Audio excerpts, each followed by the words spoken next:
भगवान शिव की बारात लेकर हिमालयपुरी की ओर प्रस्थान।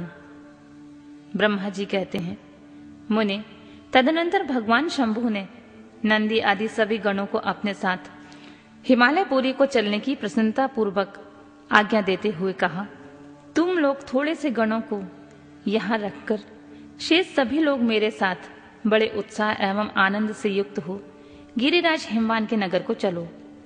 फिर तो भगवान की आज्ञा पाकर गणेश्वर, शंखकर्ण, केकराक्ष, विकृत, विशाख, पारिजात, विकृतानन, दुदुम्ब, कपाल, संदरातक, कुंदुक, कुंडक, विष्टभ, पिपल, सनादक, आवेशन, कुंड, पर्वतक, चंद्रातापन, काल, कालक, महाकाल, अग्रिक, अग्निमुख, आदित्य मूर्धा, धनावह, सनाह, कुमुन अमोद, कोकिल, सुमंत्र, काकपादोदर, संतानक, मधुपिंग, कोकिल, पूर्णभद्र, नील, चतुर्वकृत, कर्ण, आहिरोमक, अज्जबाक्ष, सतमन्यु, मेघमन्यु, काष्टागूढ़, विरूपाक्ष, सुकेश,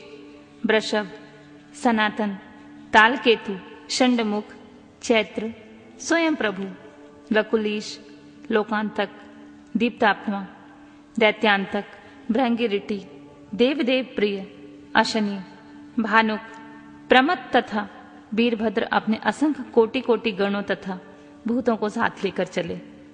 नंदी आदि गणराज असंख्य गणों से घिरे चले तथा क्षेत्रपाल और भैरवी कोटि कोटि गणों को लेकर उत्सव मनाते हुए प्रेम और उत्साह के साथ चल पड़े। वे सब सहस्र हाथियों से युक्त थे, सिर पर जटा का मुकुट धारण किए हुए थे। उन सब के मस्तक पर चंद्रमा और गले में नील चिन्ह थे। वे सब के सप्त नेत्रधारी थे। उन सब ने रुद्राक्ष के आभूषण पहन रखे थे। सभी उत्तम भस्म धारण किए हुए थे और हार, कुंडल, केयूर तथा मुकुट आदि से अलंकृत थे। इस प्रकार देवताओं तथा दूसरे दूसरे गणों को साथ ले भगवान शंकर अपने विवाह के लिए हिमवान के नगर की ओर चले। चंडी देवी रुद्रदेव की बहन बनकर खूब उत्सव मनाती हुई बड़ी प्रसन्नता के साथ वहां आ पहुंची। वे शत्रुओं को अत्यंत भय देने वाली थीं। उन्होंने सांपों के आभूषणों से अपने को विभूषित कर रखा था। उनका वाहन प्रेत था। वे उसी पर आरूढ़ हो अपने माथे पर एक सोने का भरा हुआ कलश लिए चल रही थीं। वह कलश महान प्रभा पुंज से प्रकाशित हो रहा था। मुने, वहां करोड़ों दिव्य भूतगण शोभा पाते थे, जिनका रूप विकराल था। उनके रूप रंग भी अनेकों अनेक प्रकार के थे। उस समय डमरुओं की डिम डिम घोष से, भेरियों की गड़गड़ाहट से और शंखों के गंभीर नाद से तीनों लोग गूंज उठे थे। दुधुम्बियों की ध्वनि से महान कोलाहल हो रहा था। वह जगत को मंगल करता हुआ अमंगल का नाश करता था। देवता लोग शिव गणों के पीछे होकर बड़ी उत्सुकता के साथ बारात का अनुसरण करते थे। संपूर्ण सिद्ध और लोकपाल आदि भी देवताओं के साथ थे।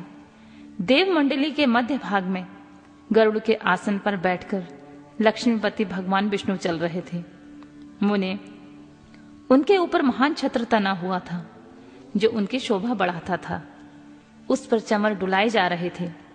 वे अपने गणों से घिरे हुए थे। उनके शोभाशाली पार्षदों ने उन्हें अपने ढंग से आभूषण आदि के द्वारा विभूषित किया था। इसी प्रकार मैं भी मूर्तिमान वेद शास्त्रों, पुराणों, आगमों, सनकादि महासिद्धों, प्रजापतियों, पुत्रों तथा अन्यान्य परिजनों के साथ मार्ग में चलता हुआ बड़े शोभा पा रहा था और शिव की सेवा में तत्पर था।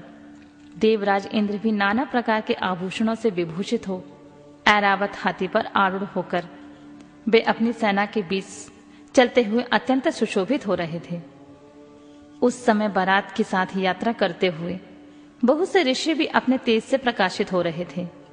वे शिव जी का विवाह देखने के लिए बहुत उत्कंठित थे। शाकिनी, यातुधान, बेताल, ब्रह्म राक्षस, भूत, प्रेत, पिशाच, प्रमथ आदि गण, तुम्बुरु, नारद, हाहा और हुहु आदि श्रेष्ठ गंधर्व तथा किन्नर भी बड़े हर्ष से भरकर बाजा बजाते हुए चले। संपूर्ण जगत माताएं, सारे देव कन्याएं, गायत्री, सावित्री, लक्ष्मी और अन्य देवांगनाएं, ये सभी दूसरी देव पत्नियां जो संपूर्ण जगत की माताएं हैं, शंकर जी का विवाह है, यही सोचकर बड़ी प्रसन्नता के साथ उसमें सम्मिलित होने के लिए गईं। वेदों, शास्त्रों, सिद्धों और महर्षियों द्वारा जो साक्षात धर्म का स्वरूप कहा गया है तथा जिनकी अंग कांति शुद्ध स्फटिक के समान उज्जवल है, वह सर्वांग सुंदर वृषभ भगवान शिव का वाहन है। धर्म वत्सल महादेव जी उस वृषभ पर आरूढ़ होकर सबके साथ यात्रा करते हुए बड़े शोभा पा रहे थे। देवर्षियों के समुदाय उनकी सेवा में उपस्थित थे। इन सब देवताओं और महर्षियों के एकत्र हुए समुदाय से महेश्वर की बड़ी शोभा हो रही थी। उनका बहुत श्रृंगार किया गया था। वे शिवा का पारिग्रहण करने के लिए हिमवान के भवन में जा रहे थे। नारद इस प्रकार बारात की यात्रा संबंधी उत्तम उत्सव से युक्त शंभु का चरित्र कहा गया। अब हिमालय नगर में जो सुंदर प्रतांत घटित हुआ है उसे सुनो।